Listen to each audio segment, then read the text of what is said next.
Are you interested in building a shipping container home and you're trying to figure out what is the best HVAC type of unit to use in your space? Then this is the video for you. My name is Tony Lopez. I'm the founder of Alternative Living Spaces, where we specialize in converting shipping containers into tiny homes.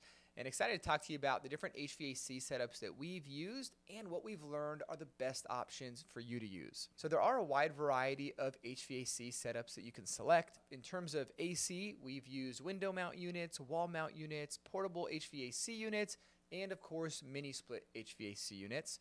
And in terms of heat, we've used all of those, as well as using ceramic heaters, in the floor heating elements, and even using simple plug-in heaters that you purchase over the counter from Lowe's and Home Depot for about $30.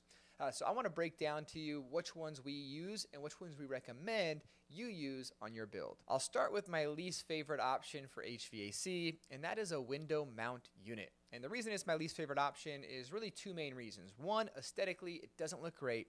And two, security-wise, it doesn't leave your unit very safe, especially if you're not there during certain times of the year. Someone can easily kick in one of these units and actually break into your space. And the truth is, it has happened to us before. This is kind of similar to wall mount units. They also have this challenge. I do like them more than window units, as you can actually pick a space within your unit that's a good location to mount it. You see these a lot with construction office trailers and things like that. Our current office has one of these units. It's lasted probably over 10 years. We've been really happy with it. And one way we've added additional security is we've actually built a cage around the exterior of it so no one can kick it in. Now, in some of our recent builds, we have been using portable HVAC units. These are simple units that plug into your wall and then typically have a 3 to 4 inch vent that has to be vented to the exterior. We have a unit in Pahrump, Nevada that's an Airbnb rental that is functioning this way. And it does work well. I'd say this is a good way if you're putting in an HVAC as more of an afterthought. Where you realize you maybe purchase something or you have a space that you need to heat or cool more, this can be a good way to do that. But if you're in the initial design phases, then I think there are better options for you that have a more permanent feel and that are more effective. My favorite unit to use is a mini split HVAC unit. This is a setup where you have a condenser on the exterior of your unit and either 1 or 2 fans on the interior of your unit. Now, if you're doing a 20-foot container, I think 1 fan on the interior is plenty. And if you're doing a 40-foot container, I'd typically recommend having 2 fans. And they do make these dual systems where they have 1 condenser on the outside that can then run to 2 fans on the inside. The reason that I like mini split units is because, number one, they're very effective, they're very efficient, and they do help with security because you don't have a huge hole that you're cutting into your container that someone can ultimately kick a unit in on.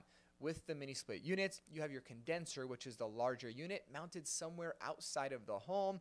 And then you have a simple little, probably 2-inch hole in your container where your refrigeration lines are then running to your interior fans. Now, there are a variety of different companies that build these types of units, and the price ranges can vary significantly.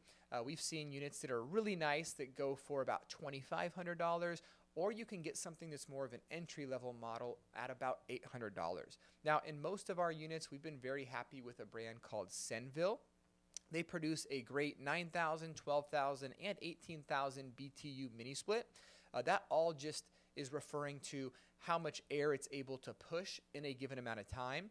Now, we are very happy using the 12,000 BTU mini split for our 20-foot containers.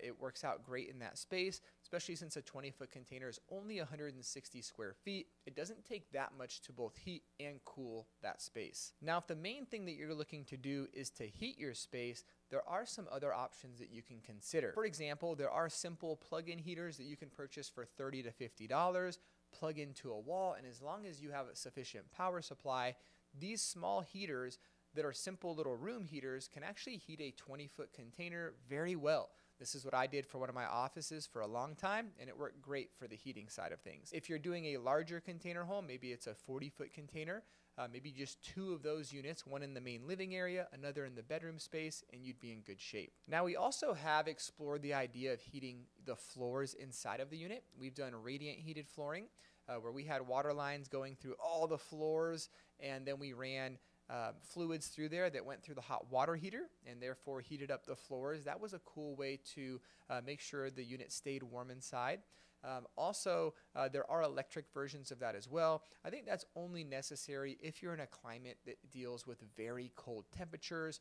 For most of us, if you're in a moderate climate, and sure, maybe it breaks less than 30 degrees from time to time, but for most of us, I don't think that would totally be necessary. I think just having a traditional style heating unit on the inside, you'd be in good shape. On a practical note, another way to maintain good temperature on the interior of a unit is to have really good airflow.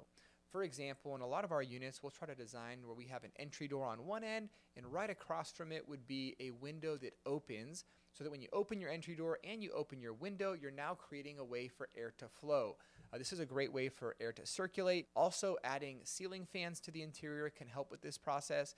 But these are simple, affordable ways that don't consume power, don't consume energy, that can help to maintain your space. Well, I hope that this was helpful for you. If you're on the fence about which type of unit to get, my recommendation is to go with a mini split HVAC unit. I don't think you'll regret it. They perform very well, they're efficient, and they don't take up a ton of space. And at the end of the day, they look really nice. So with that, hope you enjoyed our time together. For more information on what we do, you can visit us online at alternativeliving-spaces.com. And I did put together a free workshop for you, going over my biggest mistakes, some of my biggest lessons that I learned in the last 7 years building container homes. You can access that linked in the description below. And I'll see you in our next video.